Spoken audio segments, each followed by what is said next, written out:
लोना कहता है कि व्यक्ति सुख को भी भोग लेता है और दुख को भी भोग लेता है। ये सुख और ये दुख ये भोगने में ही चले जाते हैं और ये भोगे ही जाते हैं।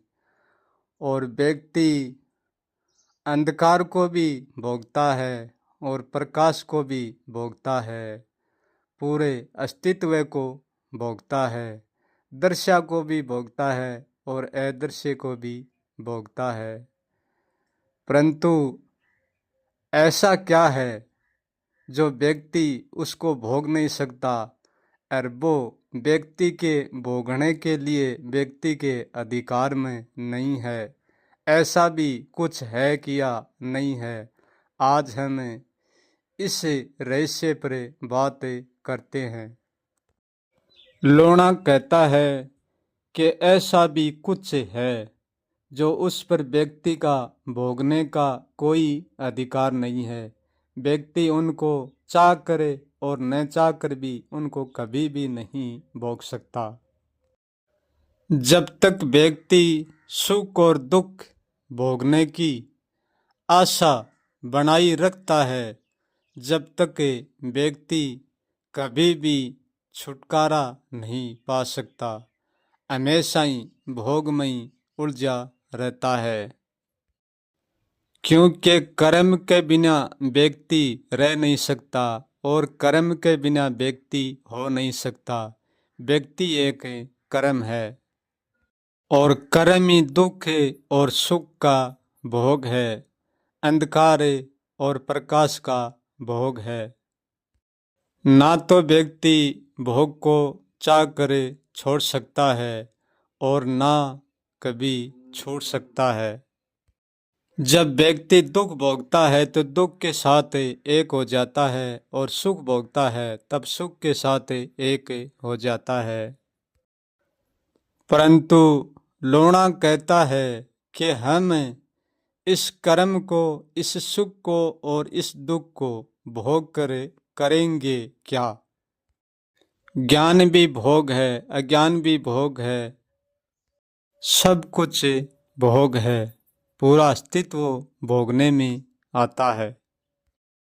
सुख भोगने से हमें सुख मिल जाएगा और दुख भोगने से हमको दुख मिल जाएगा। जन्म लेने से जीवन मिल जाएगा और जीवन जीने से मृत्यु मिल जाएगी।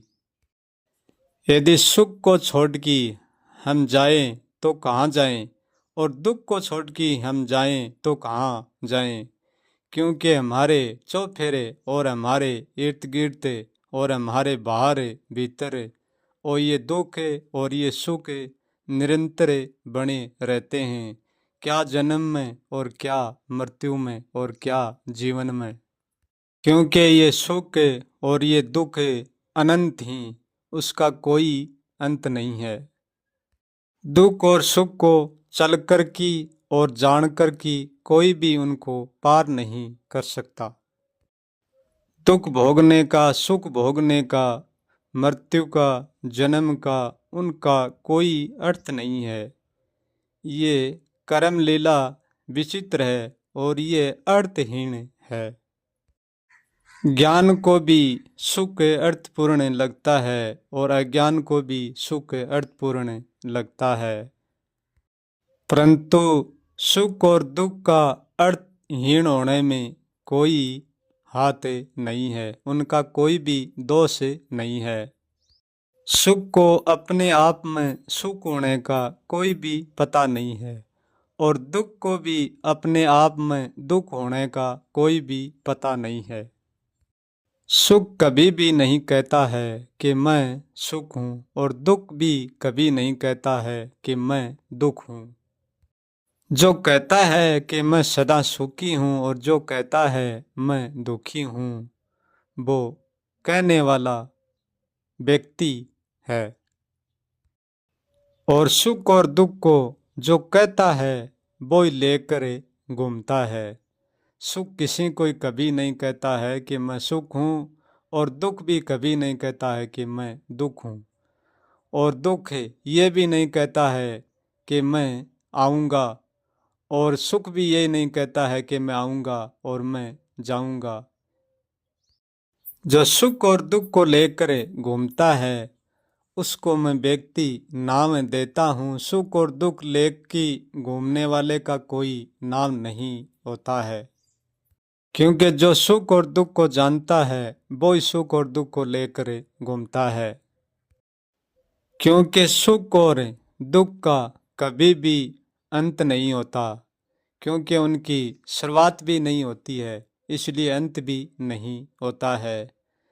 उनकी शुरुआत भी करी जाती है और उनका अंत भी करा जाता है, परंतु व्यक्ति हमेशा ही अधिकार में जीता है और अधिकार में मरता है। व्यक्ति जीवन में मृत्यु परे, जन्म परे, अंधकार प्रकाश परे इतना गहरा अधिकार जिमा लेता है, कभी भी छोड़ने को राजी नहीं होता है। अंधकार के और प्रकाश के बीच में सदा सदा के लिए सिमट कर रह जाता है, कभी भी उनसे परे होने का प्रयास नहीं करता है। व्यक्ति प्रयास करेगा भी कैसे, क्योंकि जब हम सुख भोगते हैं तो हमारा सुख धीरे धीरे समय के साथ हम भोगते हैं और हमारा सुख दुख की ओर परिवर्तन होता जाता है। और ऐसे ही हम दुख भोगते हैं तो हम दुख को भोगते जाते हैं और समय के साथ हमारा दुख भी सुख में परिवर्तन होता जाता है। हमारे पास दो घड़ा ही, एक सुख का घड़ा है और एक दुख का घड़ा है। एक घड़ा हमेशा ही खाली रहता है। जिस घड़े से हम भरे हुए हैं उस घड़े को ही हम खाली की ओर दौड़ते हैं, उस घड़े को हम खाली के भीतर रिता देते हैं, उसमें परिवर्तन कर देते हैं। ऐसे ही इस घड़े को खाली इस घड़े में कर देते हैं और इस घड़े को इस घड़े में खाली कर देते हैं। ऐसे ही दुख को हम सुख में परिवर्तन कर देते हैं और सुख को दुख में परिवर्तन कर देते हैं। उनको हम छोड़ नहीं सकते हैं, क्योंकि छोड़ेंगे तो हमारा अधिकार भी छोड़ जाएगा और हमारा होना भी मिट जाएगा, हमारे पास कुछ भी नहीं बचेगा। दुख और सुख में कोई भी रस नहीं है, परंतु व्यक्ति के जानने के कारण दुख और सुख में इतना रस है, व्यक्ति को इतना रस मालूम पड़ता है जो वो चाह कर कभी भी नहीं छोड़ता है। क्योंकि चाह से हम कुछ भी नहीं छोड़ सकते हैं और कुछ भी नहीं पकड़ सकते हैं, क्योंकि हमारी चाह ही तो हमारे दुख और सुख, हमारे जीवन मृत्यु की जड़ है। कर्म करके कोई भी व्यक्ति कर्म से छुटकारा नहीं पा सकता और कर्म नहीं करके भी कोई भी व्यक्ति कर्म से छुटकारा नहीं पा सकता। कर्म न करने वाला भी कर्म से छुटकारा नहीं पाते हैं और करने वाला तो कभी भी नहीं पाते हैं, क्योंकि पानी से पानी कभी भीगने वाला नहीं है, क्योंकि वो पानी से पहले ही पानी भीगा हुआ है। फिर हम उनको क्या भिगोएंगे। ऐसे ही कर्म से हम कर्म को क्या काटेंगे। कर्म पहले से ही कटा हुआ है और पहले से ही जुड़ा हुआ है। कर्म में सब कुछ करना ही तो कर्म का ही पहलू है और कर्म में कुछ भी नहीं करना भी कर्म का ही पहलू है। परंतु यहाँ प्रश्न ये उठता है कि हम कर्म करने से भी छुटकारा नहीं पाएंगे और न करने से भी नहीं पाएंगे, तो फिर उसका आधार क्या होगा। हम छुटकारा कैसे पाएंगे या नहीं पाएंगे। लूणा कहता है कि सबसे बड़ा कारण, सबसे बड़ी भूल तो हमारा छुटकारा पाना ही है, क्योंकि छुटकारा पाना और न पाना ही हमारा उलझना है। छुटकारा पाएंगे तब भी हम उड़ जाएंगे और न पाएंगे तब भी हम उड़ जाएंगे। लूणा कहता है कि दुख और सुख से छुटकारा पाना है तो हमको जीवित होना पड़ेगा, क्योंकि हम तो इस दुख और इस सुख के आदी हो गए और इसके उसके आदीपन में हम जीना तो बिल्कुल ही भूल ही गए। हम तो सदा सदा के लिए इस दुख और सुख में मुर्दा हो गए, क्योंकि हम दुख और सुख के बीच में मरे हुए जीते हैं। जीने की हमारे पास कोई उम्मीद नहीं है, परंतु ये मर्या हुआई रहस्य भी एक अमरता का प्रतीक है। ये पूरा अस्तित्व मर्या हुआ है और मर्या हुआ जीता है। मर्या हुआ बनता है और बिगड़ता है।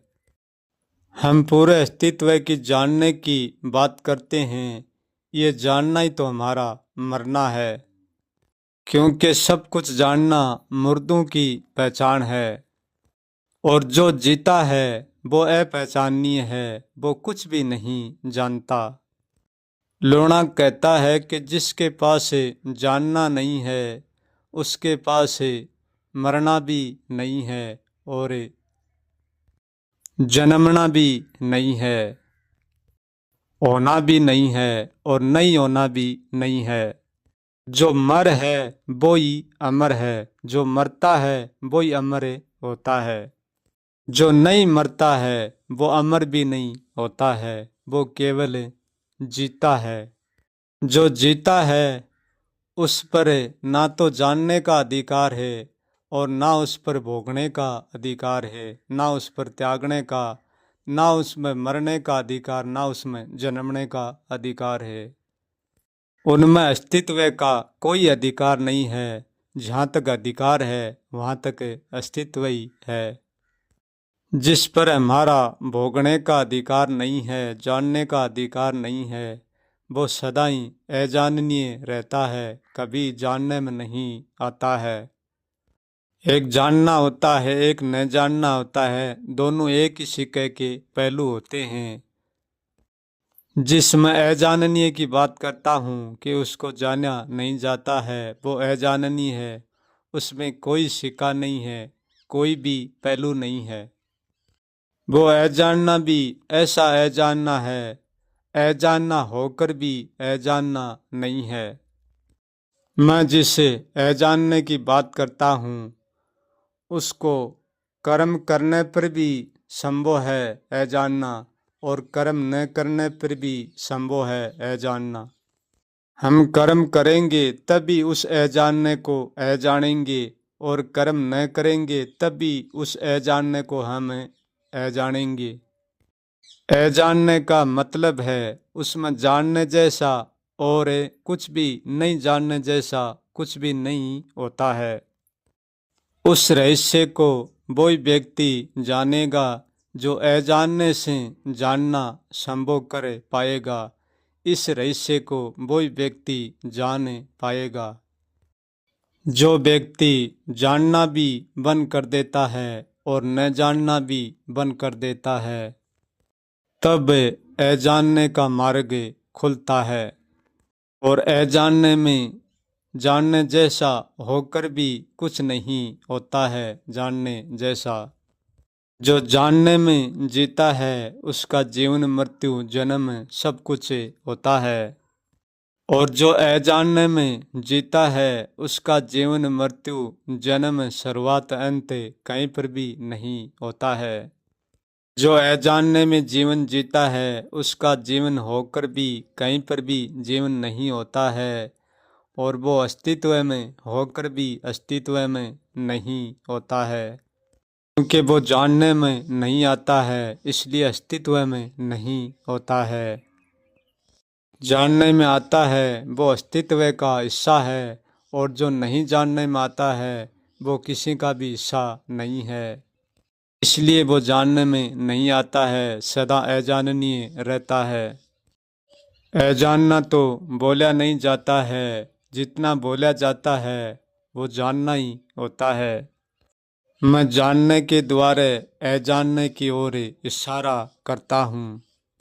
लूणा कहता है, मैं जानकर भी कुछ नहीं जानता हूँ, इसलिए तो मैं अजाननीय हूँ।